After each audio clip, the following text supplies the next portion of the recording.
একজন মানুষ আনন্দে ৯০ বছর ধরে ঘুমানোর জন্য তার হাইবারনেশন মেশিনে যায়। তিনি মনে করেন যখন তিনি জেগে উঠবেন তখন তিনি একটি নতুন জগতে থাকবেন।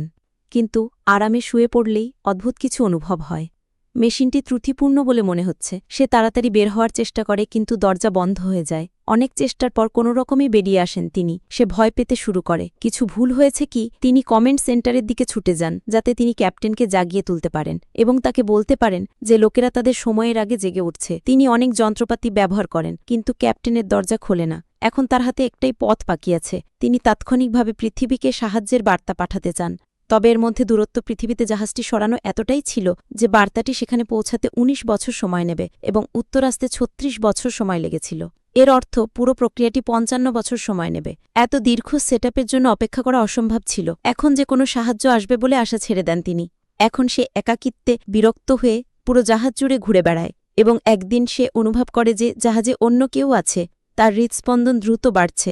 হয়তো সে একা নয়। সে দ্রুত তার দিকে এগিয়ে যায়, কিন্তু যখন সে কাছে আসে তখন সে আবিষ্কার করে যে সে একটি রোবট। এখন তার প্রতিদিন একই ঘরে সীমাবদ্ধ এবং একই খাওয়া।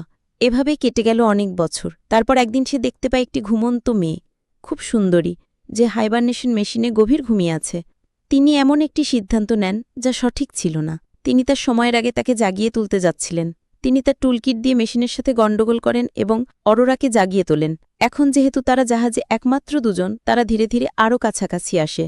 অরোরার জন্মদিনে জিম একটি রোবট ওয়েটারের সাহায্যে তার জন্য একটি পার্টি দেয়। সবকিছু খুব ভালোই চলছে। অরোরা বলছে এখন আমাদের মধ্যে কোনো গোপন রহস্য থাকা উচিত নয়। এরপর রোবট আর্থার মনে করে অরোরা সত্য সম্পর্কে কিছুই জানে না এবং সেই মুহূর্তে সে পুরো সত্য বলে দেয়। জিম তাকে নিজের সুবিধার জন্য জাগিয়ে তুলেছিল।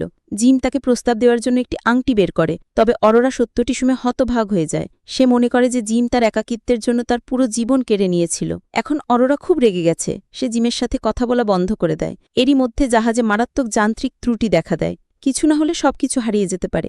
জিমকে জাহাজের বাইরে যেতে হবে এবং সিস্টেমটি ঠিক করতে হবে।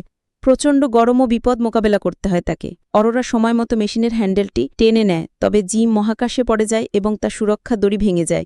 অরোরা তাকে দড়ি দিয়ে টেনে বের করার জন্য যথাসাধ্য চেষ্টা করে, কিন্তু জিমে কোনো নড়াচড়া হয় না। জেমসের বডিফাই। সে দ্রুত ক্যাপ্টেনের কর্তৃত্ব ঘড়ি থেকে সমস্ত প্রাথমিক চিকিৎসা সিস্টেম চালু করে। অবশেষে জনের জীবন রক্ষা করা হয়। এখন জাহাজে কেবল একটি মেশিন অবশিষ্ট রয়েছে যাতে একজন ব্যক্তি ৯০ বছর ঘুমাতে পারে। আবার জিম অরোরাকে বলে, তুমি ঘুমাতে যাও, আমি জেগে থাকব।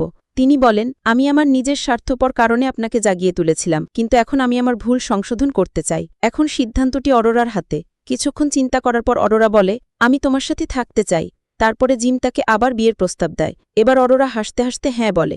দুজনেই সারা জীবন একসঙ্গে কাটান। ৮৮ বছর পরে যখন জাহাজটি তার গন্তব্যে পৌঁছায় তখন বাকি সবাই ঘুম থেকে জেগে ওঠে। যখন তারা সেন্ট্রাল হলে পৌঁছায় তখন তাদের সামনের দৃশ্যটি বিস্ময়কর। পুরো জাহাজটি এখন একটি সুন্দর সবুজ বাগানে পরিণত হয়েছে। জিম এবং অরোরা সেখানে তাদের বাড়ি তৈরি করেছিল এবং তারা দুজনেই সর্বদা একে অপরের সাথে থাকত এবং তারা পড়ে আসা যাত্রীদের একটি বার্তা দিয়েছিল, যদি আপনার জীবনে সমর্থন করার জন্য কোনো জীবনসঙ্গী থাকে তবে আপনি একটি সুখী জীবনযাপন করতে পারেন যে কোনো জায়গায়। পরিস্থিতি আপনার কি এমন কোনো সঙ্গী আছে যিনি প্রতিটি সুখ ও দুঃখে আপনাকে সমর্থন করেন?